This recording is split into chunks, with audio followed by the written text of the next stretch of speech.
like what is going on. That would scare the shit out of me. Yeah, it would scare me too. But I think the team wins more with him in the lineup when, Drew Pomeranz rolls around. And having Wright at your fourth or fifth starter behind or in front of Erod really shows you that how depth we can be, like deep at depth. But when he was doing that before, he was like an all-star. He was an all-star. It adds a whole another dynamic to this rotation. Yeah, it's something different. Like, you get a flamethrower. It gives us and everything. Get him. Yeah, it gives you a little bit of everything. It gives you the technical stuff in David Price, who's going to throw hard, but also throws his changeup and likes to throw a certain amount of pitches. You get Chris Sale, just throws the ball, so hard and then a crazy off speed. You get Erod, who throws 3 or 4 pitches, and one day it's the fastball, one day it's off speed. You don't really know. He doesn't know. He's flipping a coin like we talk about all the time. So it really throws in, what are you going to get from this rotation? Something different every single time. And that's great for a playoff series. And that also helps because you can move Stephen Wright back to the bullpen in the playoff series and have him come in the slugfest game or have him come in an extra inning game and really help out. Yeah, and that's all fair. And having this type of depth is obviously a great problem to have because last year, the big debate for the month of September was who's going to start Game 3 for us. Yeah. And it ended up being Pfister. But yeah, it's wild. It's a good, and that's the game we won, by the way. I know he was pitching really well. I'm happy that he went, and I wouldn't mind Velasquez. Velasquez is a great spot starter, and this would be a couple spot starts for him. And I don't think he can go wrong either way. Yeah, I really don't. Yeah, and that's fine. I just hopefully the pen holds up. We were talking about Barnes earlier, pitching well. Kelly kind of scuffled in that first Astros game, but I don't know. They'll figure it out. We got Thornburg coming back. We could have Austin Maddox. I think Pointer was one of the corresponding moves with the whole Pointer would be good. Pedroia thing. I don't know if Tyler Thornburg's a real person, so we'll wait on that. Yeah. One of my favorite things is, because I'm a big time, I won't even get into it on here or even on my Twitter. I'm not insanely public about this, but I'm a huge conspiracy guy with you couldn't say all kinds of other shit. Oh yeah. What my favorite one, and I'm not going to get into it, is the MH370 flight that went down, the Malaysian flight. Really fascinating stuff there if you start digging. But where was I going with that? I just totally. That your closet. Now I really feel like an ass. That was a plug. Yeah, no. What was I even talking about? What were we talking? We were talking about Pointer, and we were talking about the bullpen, and then you said something about conspiracies. I feel like an ass. Oh, Thornburg, yeah. One of my favorite things that anybody tells me is he goes, "Have you ever met anyone from North Dakota?" And I was like, "No, I haven't." He goes, "Does North Dakota even exist?" Oh my god! I'm like, touche. So now I'm like searching for people from North Dakota. It's like crazy. And I actually went to South Dakota, and I that was for one of my cribbage, adventures or whatever. And have you ever met Terry Francona? No. You need to play a little round of cribbage with. I often wonder how good I am compared to them, because I'm like, if you go to cribbage.org and then click the East section, I'm like, if the standings are updated, I should be like the number 8 or 9 player on the East Coast. And this is now a cribbage podcast. So I came here for a Red I'm Sox technically exit stage left. I'm technically an all-star, because the top 10 are all-stars. I know. I swear I'm not a virgin either. But anyway, voted, sir. Yeah. I hope I never do that again. Go off topic. That was amazing. Yeah. So I'm kind of, another thing that's got me discombobulated is I'm planning on going to Saturday's game, and if Stephen Wright is going to get in the rotation and Pomeranz is pitching, that means David Price is going to pitch the game I'm at. Yeah. I think so. That's what I'm talking about. I've seen David Price twice this year. I got to see Drew Pomeranz at the last start. That was so fun. That was a great game to watch Drew Pomeranz. So it wasn't his one win or whatever. No, he gave up like 6 runs in 3 innings, and we won 8-5 or 8-6.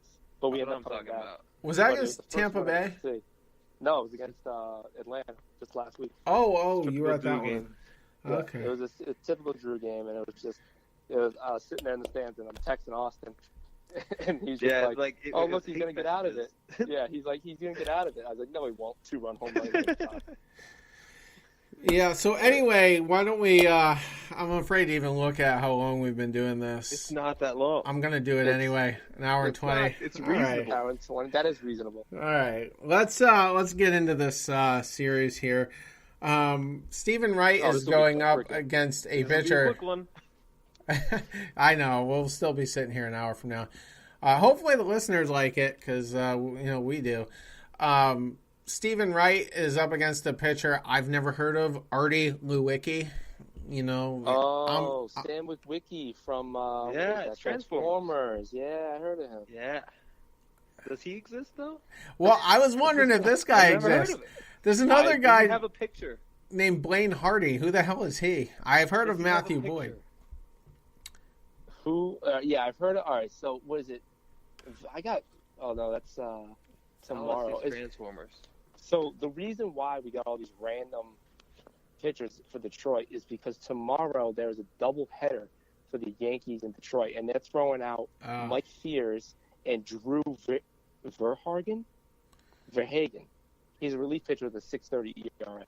So they're throwing those 2 guys out tomorrow, and then they don't get a day off, and they start with us. So their rotation is going to be all out of whack. I think they just read the what's the Kevin Cash managing 101 for Dummies book, because they're having some bullpen days apparently. They are, yeah. That's like the new thing though. He's gonna be another Joe Matt. It must be a Tampa throwing it against the wall. Yeah, it's when you're that bad. You ever been just somewhere and you're so bored, you just start doing stupid shit, like it's like throwing a water bottle. There's nothing else to do in Tampa. You just gotta come up with stupid shit to do. Yeah, you're just like sitting in your office, you throw a water bottle up in the air, you want it to land, and next thing you know, you're a Vine star. It's something like that, and that's what you do in Tampa when you're a manager. Joe Madden actually said the other day, a classic comment, asshole comment. Yeah, the game's just so boring now. I don't have to do anything. I just sit there and change my pictures and wait until the game ends. Like, fire him. What's the point? Get out of here. I'll go do it. What are you doing, Theo? I think they like Kevin Cash, to be honest with you, but no, I think they do too. I don't think Kevin Cash is that bad actually. The bullpen thing is just classic Tampa. There's nothing to do. They're just literally throwing stuff against the wall, and I don't think he's like mad in that aspect at all. But it's just funny that keeps happening in Tampa. Bullpen. I kind of feel bad for Blake Snell. Blake Snell, dude, he had 12 strikeouts tonight. He had another good start. He had a great start, dude. He's on the rails. I feel bad for DeGrom. That guy's gonna win a Cy Young and only get like 5 wins in a year. If you're a Mets pitcher, you're done. Yeah, pretty much. All right, we're getting off topic again. Anyway, Detroit. So Detroit dumped the fire routine. They're really bad. They got no starting pitching right now besides Fulmer, who's struggling this year. Terry, take it away. Well, Boyd is in Game 3. Boyd's been okay. Yeah. So, I mean, who knows what to expect. Lewicki has only pitched 15 innings with the big club on the season and has a 3.60 ERA. So, I mean, it wouldn't surprise me, with He's been all bullpen stuff, too. He hasn't pitched over 4 innings. Okay. Yeah, and maybe they'll be happy with that. I don't know. But I mean, sometimes you see a guy like this come up and there's some unfamiliarity and, we just don't string together many hits. So that might happen against Blaine Hardy, who has a 2.77 ERA in his last 2 starts, or 7 innings, 1 earned run, 6 innings, 2 earned runs. It was against the White Sox in Toronto, but that could be a guy that kind of throws just a little bit of a curveball. Right. And then Boyd is a 3.23. He's been good all year long, pretty much. So Boyd will be a tough game. The other guys might be just out of straight up don't know him, but we should take the series 2 out of 3. I think the next series 2 out of 3 as well. Yeah, and hopefully, because they are bad teams. But I mean, I expect Wright to go out there, pitch very well.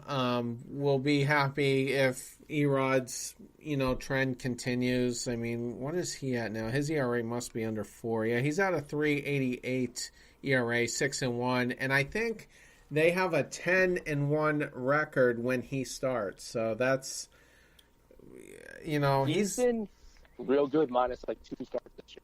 Right. Yeah, absolutely. And I've always, like I said, been an apologist, and he's having the breakout year that I kind of thought he would. So if he continues on this pace, yeah, that'd be unreal. Yeah, and if he can stretch himself out consistently to 6 or 7 innings, that's pretty good. Yeah, that's his biggest thing. He's a consistent 5 to 6 guy where we need him to be 6 to 7. Right. And unfortunately, their best pitcher is going up against Pomeranz on Thursday. So, I mean, who knows? If Pomeranz wasn't sucking so consistently, his start against the Astros on Friday wouldn't have been terrible. I mean, no, if he was having a Sale or Price or a Porcello year, yeah, it would have been fine. But it's the fact that was his best start in the last 10. Right. Yeah, we were in that game, for much of it, and unfortunately couldn't do much with McCullers. But so I 2 out of 3, like you said, David. I think that's on point. And yeah, win the series. We'll move on. That's all I care about. I got a quick question for you two guys. I'm sure we're wrapping up here soon. They mentioned it on the broadcast tonight. I totally, oblivious to it, kind of forgot about it. The Red Sox originally drafted Alex Bregman. He was a 29th round draft pick for the Red Sox, and the Sox said, "Do you want to play?" He said, "No." He went to LSU. We all know how that went. 2nd overall pick out of the draft to Houston. Begs the point to look at. Who would you rather have right now, Bregman or Bogaerts as your shortstop for now and the future? I mean, are we looking at 6 years from now, beyond an extension for Bogaerts? Yeah, I'm thinking. Say that you had both guys at the same extension, same money, same whatever. Your guys either Bregman or Bogaerts. Well, I would probably still go with Bogaerts. Can I have Bregman so he doesn't beat our ass every game? Well, that's the thing. That's half the problem. Right. Really he kills us is the problem. And he really does. He kills Sale, and he had a big hit tonight, didn't he? Sale. It's the greatest thing ever. He had 2 RBIs tonight. He had a home run yesterday, and then the first 2 games he was okay, but he's a little slow. But yeah, he kills Sale and the Red Sox. But I'd rather take Bogaerts. The guy's a silver slugger. He plays really good defense, just like Bregman does. Bregman played an unreal play tonight on Moreland. Moreland was safe, but if you guys were watching, it was unbelievable. Bregman's unbelievable. He's going to be great. There's been 2 or 3 times this year where he's thrown it from the third base box and still got there. Yeah, third base coach's box and still got the guy. He's a better defender than Bogaerts. I think Bogaerts is the better hitter. I mean, Bogaerts has won 2 silver sluggers, and I think he'll end up batting over 300 again this year. Maybe win another one, unless what's his face in LA doesn't calm down. He's been slumping lately, but he's good enough that he should figure it out. Yeah, he flirts that line, Bogaerts, where it's he's slumping, and then all of a sudden, home run, double, single, 2 games, 3 games in a row. It's he's back. He's 280, 279. All right, he's slumping again. Oh, then my 3 doubles in a row. He's back. Yeah. I feel like when Bogey's on, nobody else is. That's the problem. He's one of those guys that he starts or ends rallies with his team. We're getting hot. He'll either start it up, and then people will pick up the pace, or he'll pick it up when everyone sucks. He hits a lot of home runs with multiple runners on base, for sure. I mean, he's a clutch guy. He's not afraid of the moment. Yeah. He had a couple grand slams. He could have had another one earlier this year in the same game. I think he hit a grand slam, and he came up with the guy with the bases loaded. He popped out, and then the next at bat he hit a grand slam out. Right. So, I mean, he's at the pop, obviously. I just thought it was funny. It was an interesting thing because we had Bregman, just like J.D. Martinez was drafted by Houston. And that's got to be painful for them at this point. Oh, that's got to suck. Yeah. That's got to suck. Well, he actually played for them. That's the even worse thing. He was kind of a nobody, though. I mean, yeah. He didn't. It wasn't until he got to Detroit. Yeah. And he just started. It was his single. It was his walks and his home runs. He just gets on base, that dude. But he also hits for power. He's a stud. And then last year, people tried to say that having Goldie up there was a lot of protection for him. Well, kind of doesn't look like that way now. I mean, he gets protection in every lineup he's been to. He's had Miggy, he's